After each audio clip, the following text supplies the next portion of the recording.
Well, good evening, and thank you, Erwin. I want to thank you and the host committee for organizing this program. It's great to have an event like this where people are coming together to discuss and better understand faith differences and similarities. I'd also like to welcome our speakers to Nashville. We appreciate you coming to our city and bringing your expertise for tonight's discussion. You know, Nashville is a great city, and we are great for a lot of different reasons. We're the healthcare capital, we're a music city, we're home to some great universities, and we are America's friendliest city. And we are all of these great things because we are a welcoming city. We are a city that appreciates diversity and knows the importance of embracing what we have in common and how we differ. Events like this are critical to ensuring that our city's collective voice of inclusion remains strong. And when I think about Nashville, I think about the things that we have to be proud of, and it really goes beyond buildings. It really is the people. This city is special because we are a friendly city. We're special because when there's a flood, we help each other out, we look out for each other, and there are churches and synagogues and mosques helping their parishioners, but there are churches, synagogues, and mosques helping people who never set foot in any one of their institutions. We are special because as a city, and we're the only major city in America so tested, we voted against English only. Yeah.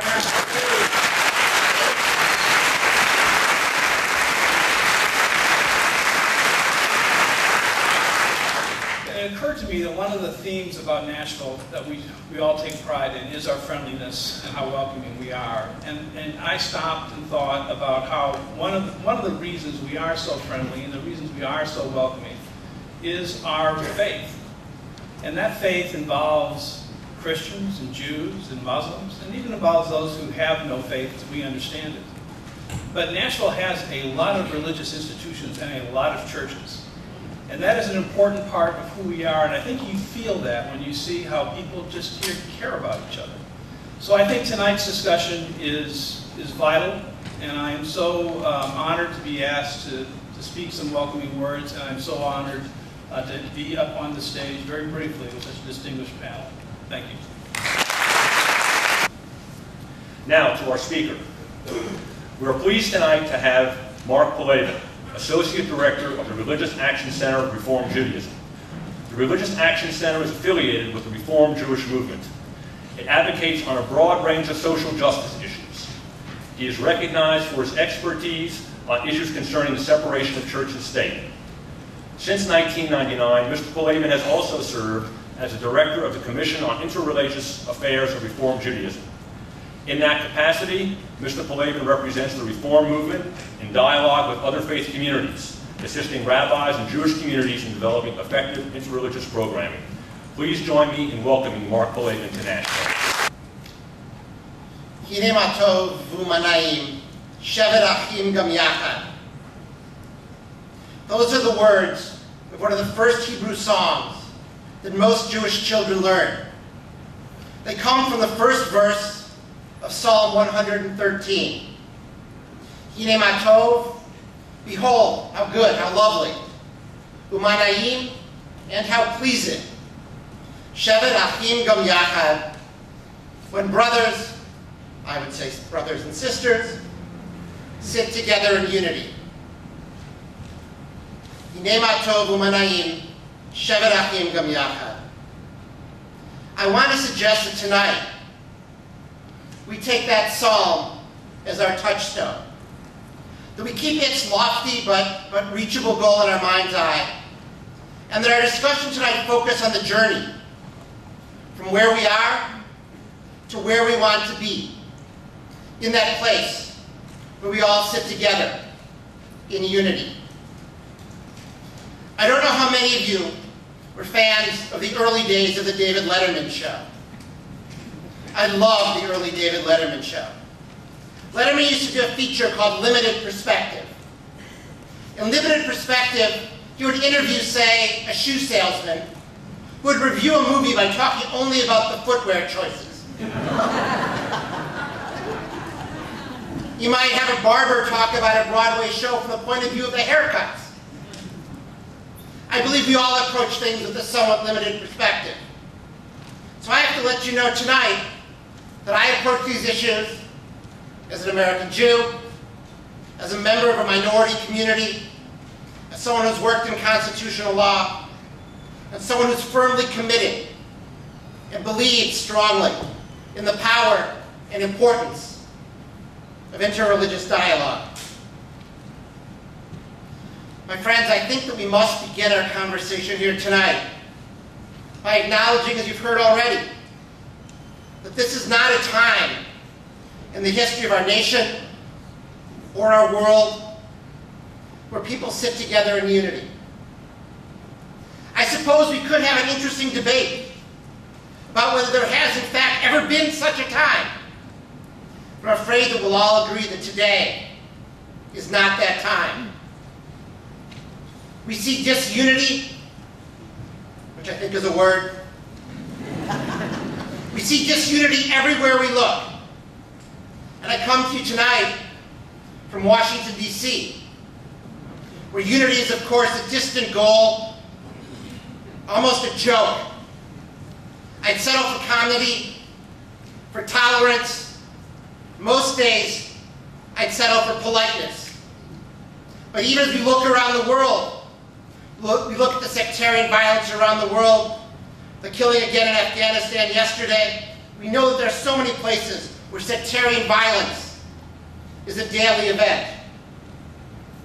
And we know that here in our own country, there's no escaping the fact that our political discourse has become more coarse, more ugly, less enlightening.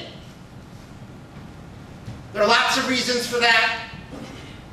In part, our media is driving us in different directions. Folks who watch Fox News and folks who watch MSNBC are seeing an entirely different world. People stubbornly cling to facts, which are no such thing. President Obama's place of birth and his religion, for example, are both facts, yet many refuse to stop fighting about them. And the name-calling, the attack ads, the negative campaigning, which certainly hasn't failed to pass Tennessee by, is getting worse every election cycle. So we might, in such a time, look to our religious leaders for guidance.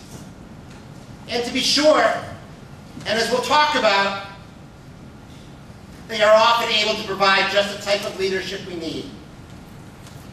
But far too many contribute to the same culture of distortion, and too many distort their sacred teachings to advance their own agendas. And that's true, to be sure, in virtually every faith community. It's not a Jewish problem, nor a Baptist problem or a Muslim problem. It's one that we all share.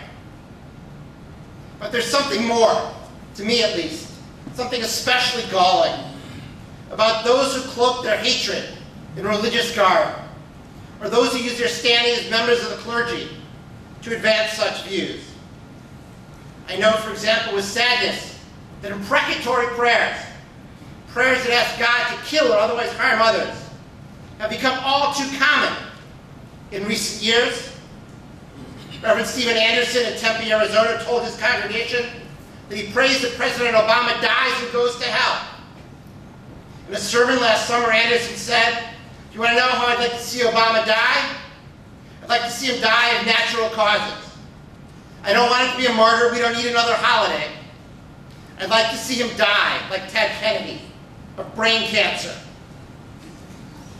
TV preacher and Christian Coalition founder Pat Robertson, as recently as 2003, urged his followers to pray that God would remove 3 Supreme Court justices so that George W. Bush could replace them with nominees who support his positions on reproductive choice, gay rights, and church-state separation. And in fact, as I learned preparing to be here with you tonight, there's a very lovely and altogether disgusting cottage industry printing bumper stickers and other paraphernalia that says, "Pray for Obama, Psalm 109. What is the verse behind this sticker? Psalm 109 tells us, let his days be few, and let another take his office. Let his children be fatherless, and his wife a widow.